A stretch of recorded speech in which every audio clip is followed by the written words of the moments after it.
So the future of the DC relies entirely on this man right here. Now, I have so much faith and love for James Gunn, but I feel like he may have bitten off a little bit more than he can chew. We're going to go through and watch this announcement video, which is supposedly going to talk about everything that they're going to be doing over the next couple of years, and I'm excited for it, but I don't know if he is going to be able to save it. Nonetheless, enough rambling. Don't judge my outfit. It's comfy as hell. Let's go. Hey, everybody. I'm James Gunn. I'm the co-CEO of DC Studios. So Yes. as many of you know, DC has been disconnected in film and television for a long time. And it's Yes. one of, our jobs, mine and Peter's, is to come in and make sure the DCU is connected in film, television, gaming, and animation. That the characters are consistent, played by the same actors, and it works within one story. Cool. Okay, so what I initially love, I'm not going to keep breaking it down every couple of seconds, well, I probably will, but the fact that he's already mentioned gaming and animation, that is pretty interesting, especially considering how much of a flop Gotham Knights was. I like some of the Batman games. That's it. They haven't really done like any crazy stuff with gaming, so I don't know, maybe they'll be able to do something about it. We shall learn more. And if something is outside of that, like Matt Reeves' Batman or Todd Phillips' Joker or Teen Titans Go, that it is clearly labeled as DC Elseworlds, outside of the mainstream DCU continuity. Elseworld? That's a very strange label. Why not just DC Red or something like that? Something that defines it as being explicit, or like, you see what I mean? It doesn't make sense to wait. Elseworld? Why? Now, Peter and I have gotten pretty lucky in terms of the 4 projects. It's just a label, I suppose. That are coming out. 4 projects. First, we have Shazam, Fury of the Gods. Shazam has always been off kind of in his own part of the DCU, so he connects very well. That moves directly into The Flash, a fantastic. Oh, whoa. Okay, you can't just speed over things like that. Okay, so Shazam is staying, but Shazam is a link to Black Adam, and Black Adam has been pretty much confirmed that there's nothing going on in the future. So how? Okay, Flash, continue, please. Fantastic movie that I really love that resets the entire DC universe. How long is it? How long is this video? I'm sorry. What? In what? 6 minutes? In what freaking world? Are you saying that the next Flash movie, which shouldn't bloody exist because of Ezra Miller, that is the thing that is going to completely destroy the DCU, or at least reset it? What the? Then to move into Blue Beetle, a fantastic film about a kid. Wait, we're still doing Blue Beetle? That's still a thing? Kid who's a marvelous part of the DCU, and then into Aquaman 2, which leads directly into our next few projects, which I'm going to tell you about now. So Aquaman 2 is still in. But you're still going to get rid of Henry Cavill. I'm assuming Jason Momoa is going forward as Aquaman then? I am so confused. So, Peter and I, along with a group of very talented writers, have started to map out an 8 to 10 year plan of what DC Studios will be in film, television, and gaming. This first chapter is called Gods and Monsters. Now, what I'm about to tell you. Phase 1. Okay, Gods and Monsters. Come on, give it to me. Show me the path forward. I have faith in you, James Gunn. Is a part of the first chapter. It's not the entire first chapter. The first project is Creature Commandos. Creature Commandos is an animated series. I've written all the episodes. Something we're going to do that's a little bit different at DC is we're going to have characters move into animation, out of animation, usually having the same actor play their voice as who plays them in live action. See, I don't mind the whole switching live action things because, I mean, Marvel did it with What If, and like some of the animated stuff, like in the Guardians of the Galaxy special, it kind of worked. But this is your big reboot, man. This is you fixing up the whole DCU, and you're starting with this? As somebody who isn't a major fan of the comics, like, this does not capture my attention at all. And I'm guessing this is going up on HBO, right? The next project up is Waller. This is a story of Amanda Waller, played by Viola Davis. Viola Davis is going to team up with members of Team Peacemaker, and this is a story that's been created by Crystal Henry, who did Watchmen, and Jeremy Carver, who created the Doom Patrol. It is a fantastic story that's out of this world, and I can't wait for people to see it. Okay, so Peacemaker's staying in as well. That's interesting because he's connected with every other freaking character from the like this was. I get that it wasn't meant to be a full reboot, but it just seems like you're keeping everybody else in besides Batman and Superman. Like everything that James Gunn has worked on, every single project, the Suicide Squad, Peacemaker, like I assume that would all continue, especially if Waller's. Okay. This is not how I planned it. Why is he speeding through this all, by the way? This is meant to be like the big 10-year announcement, supposedly, and there's no footage, no plans, no designs, no storyboard. It's just, here's a little piece of comic book and staring at my big baby blues. Okay. Next up is the big one, the true beginning of the DCU. This is called Superman Legacy. All right, so this is the thing that he is getting rid of Henry Cavill for better or for worse. And this is going to be set with a younger Superman as he's kind of gets to grips with being a Kryptonian on Earth, basically. Cool concept, but again, is it worth getting rid of one of DC's most loved characters? This is being written by me. I'm in the middle of it. I'm having a great time doing it. And Superman will be released into theaters July 11th, 2025. 2025. That's not too bad, I suppose. I mean, it gives you a 2-year window, 2.5 years, to be able to put the story together, find an actor, cast the entire thing, plan for the future, while also doing like 3 or 4 other projects. He's trying to go Kevin Feige, but times 10. Okay, the next thing is a big premiere HBO television series called Lanterns. This is a story of a couple of Green Lanterns, John Stewart and Hal Jordan, and we have a few other Lanterns peppered in there, but this is really a terrestrial-based TV show, which is almost like True Detective, with a couple of Green Lanterns who are space cops watching over Precinct Earth. In it, they discover a terrifying mystery that ties into our larger story of the DCU. All right, so they're going to be finding the Infinity Gauntlet essentially that version. Oh, got a space cop show with Green Lanterns set in some extraterrestrial adventure. I mean, if the thing is, James Gunn, Guardians of the Galaxy, what he did with that and the way he kind of brought the whole space stuff into the MCU, that was done fantastically. So I have faith in that, especially with the help of HBO. Everything HBO has been putting out for quite a long time now has been very good. So I have faith in it. But the space cop buddy up type deal, True Detective type thing,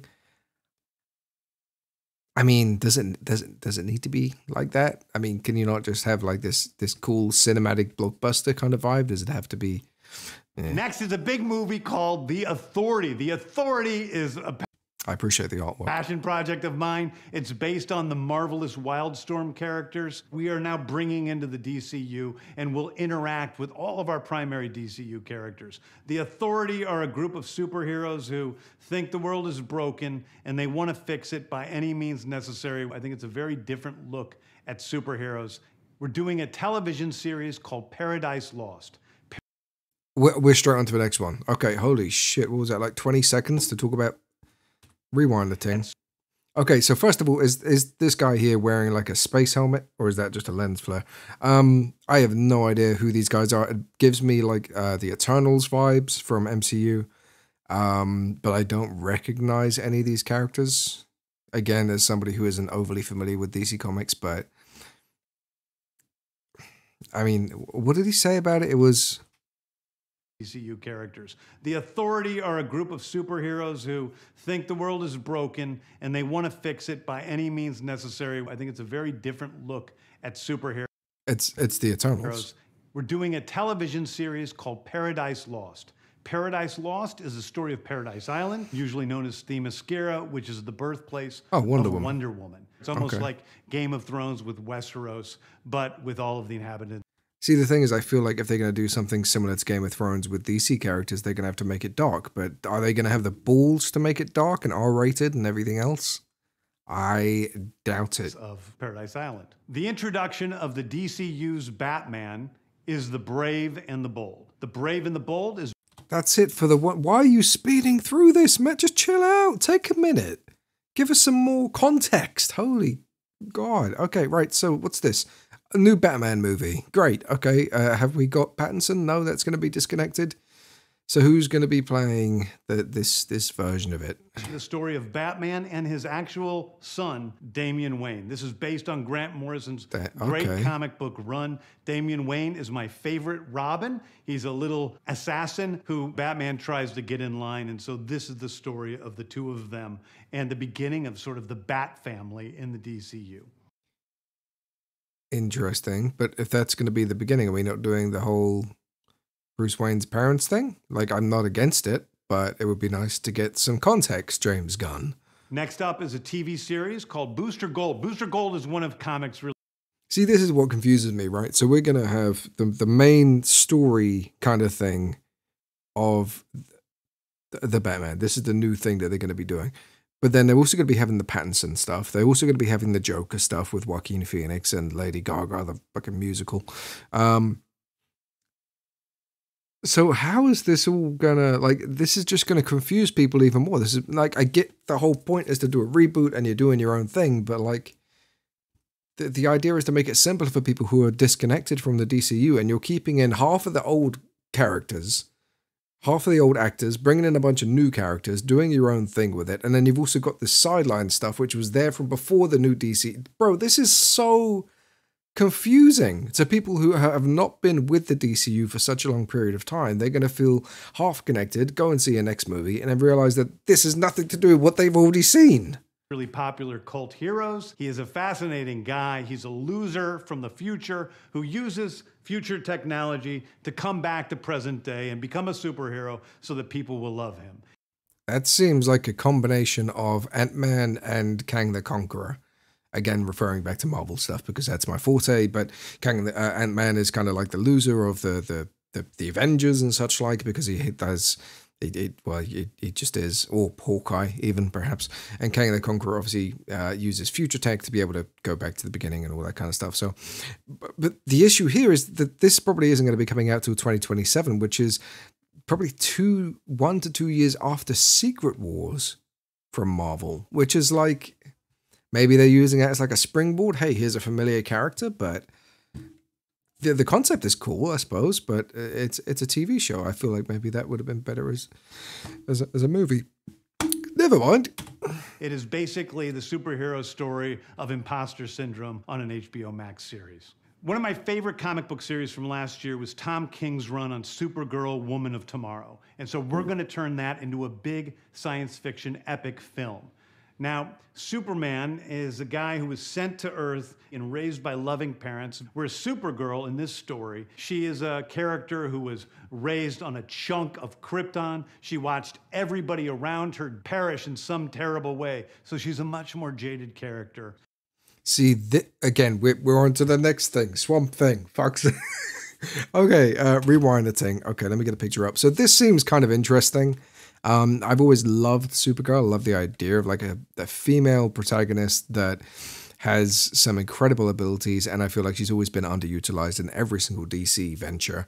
But at the same time, again, this is meant to be your big brand new start, and we're going in very unfamiliar territory, and it's set in space, and it's all James Gunn. This whole thing feels very... I know he's pretty much creating the entire thing and becoming the next Kevin Feige times 10 because he's writing everything. But I just feel like this is like it's too much him. It's too much James Gunn. I feel like maybe he needs to outsource a lot more of this work. I know he said he's got writers and a whole team working with him, and that's fine. But all of this feels like a James Gunn theme park adventure. He's keeping in all of his projects. He's keeping in all of his sort of movies and ideas. And I suppose that's what they hired him for. But the whole point of Marvel is the versatility, the fact that they have different directors and actors and writers and everything else. And I feel like this is a very, it's either going to go one way or another. It's going to be fantastic and brilliant and all completely connected because it is all made by one man, or it's going to be it's going to have difficulties. She is a character who was raised on a chunk of Krypton. She watched everybody around her perish in some terrible way. So again, it seems like I know I just like went through this, but it seems like another dark story that will need to be dark and R-rated and will need to have that drama and everything else. Are they going to do that? So she's a much more jaded character. And that brings me to Swamp Thing, the last thing we're going to talk about, a very dark horror story in the origins of the monster who is Swamp Thing. And although it's totally outside of the rest of the DCU, it will still feed into the rest of the stories. This is outside of the, oh my God. This is the issue that I have, man. It's like everything is so here, there, and everywhere, which is the main issue with DC. Like Marvel, you had a very long period, admittedly, like 12 years, I think now, where they set everything up. They had the big sort of Infinity War saga, and now they're moving into the multiverse, and then they started branching off. Then they started doing the What If and the extra shows and the spin-offs and whatever. But like, this is meant to be you rebuilding the bridges of the DCU, and I feel like it's still everywhere. It's still very confusing. Anyway, those are the stories that I can tell you about right now. Oh, so did he say that there was a horror story? Character. And that brings me to Swamp Thing, the last thing we're going to talk about, a very dark horror story in the very dark horror story. Are you going to make it R-rated? Are you going to keep it very dark and sinister, or is it going to be something similar to the Marvel Halloween special, which it had some dark and gory elements, but you know, was it great? Origins of the monster who is Swamp Thing. And although it's totally outside of the rest of the DCU, it will still feed into the rest of the stories. So I'm wondering, is that going to be like an anthology kind of series? I'm pretty sure that's the right word, where they kind of, maybe that happened a long time ago in the past and they continuously reference it throughout. I don't know. It all seems very weird. Those are the stories that I can tell you about right now. I've loved the DC characters since I was a child. They're incredibly important to me. I knew that this was a once-in-a-lifetime opportunity to do something very different. One of the things that's very important for me in all of these movies and TV series is that the director's vision and the vision of the writers and all of the creators is unique and something special. Storytelling is always king. That's all that matters to us. And that's true, but if you're working with a franchise, yes, storytelling is king, but you need to have continuity. You need to have an established sense of, this is a 10-year investment that people are making, you need to make sure that it's clear and concise, that people understand the road that they're taking. And I don't feel that right now as a consumer of DC stuff. And I want to be true to those stories. I want to be true to you guys and really give you something different than you've ever seen before. Anyway, thank you, everybody. I appreciate you watching. I hope this was exciting for you because it's really exciting for me. And I can't wait to start to dive into these stories with you guys on this grand adventure. Thank you so much. Okay, let's do a little recap. I mean, the only things that really stand out to me that comes to the top of my head, we have the Supergirl thing. Cool, that sounds kind of interesting. That's probably the one thing that I'm really excited for if they pull it off. A new Batman couldn't give a crap about because we've had so many iterations of Batman and they're starting again. Cool, they're bringing in, is it Bruce Wayne's son or is it like another member of the Wayne family? Cool, but it doesn't really capture my attention. The Superman thing seems pretty cool. I just don't like that they just booted out Henry Cavill for no freaking reason. If they were getting rid of every single actor from the DCEU, then I would understand. But the fact that they're probably keeping in Jason Momoa and Ezra Miller, I assume, if he's resetting everything, and they're also keeping in what was the other thing? Shazam. I can't remember the actor's name, but the main actors for them. It feels so weird to me, man. It really does. And the Green Lantern thing seems kind of interesting, but I don't like the whole space cop kind of vibe, but might be able to pull it off. I'm going to wrap it up here. I feel like I've probably rambled on enough. This is a 20-minute video of me just shitting on James Gunn's ideas for the future. And I'm just very apprehensive. Like, I thought this was going to be, he was hyping up to be this big reboot. He was hyping up to be this big change and massive difference in the future and the way that DC is going to be presented with cinema. And I don't feel like that's happening at all. I just feel like they've added a couple more things onto their slate. Said F you to some of the previous material and kept a bunch of the other stuff in. So still apprehensive. It really sucks to me because at the beginning of this video, James Gunn sat there and said that he recognizes that it's been disconnected. He recognizes that there's been this issue between DC and the rest of the entertainment world for a very long period of time. And then it proceeds to make it even more discontinued and confusing and just glosses over every single aspect of whatever they're doing with the future. It sucks. But you never know. He might be able to pull it off, might be able to do some amazing things. I'm rooting for him. He's a great director and a great writer, but still apprehensive. All right. I love your faces. You're amazing. You're beautiful. I'll catch you guys in the next one. Peace.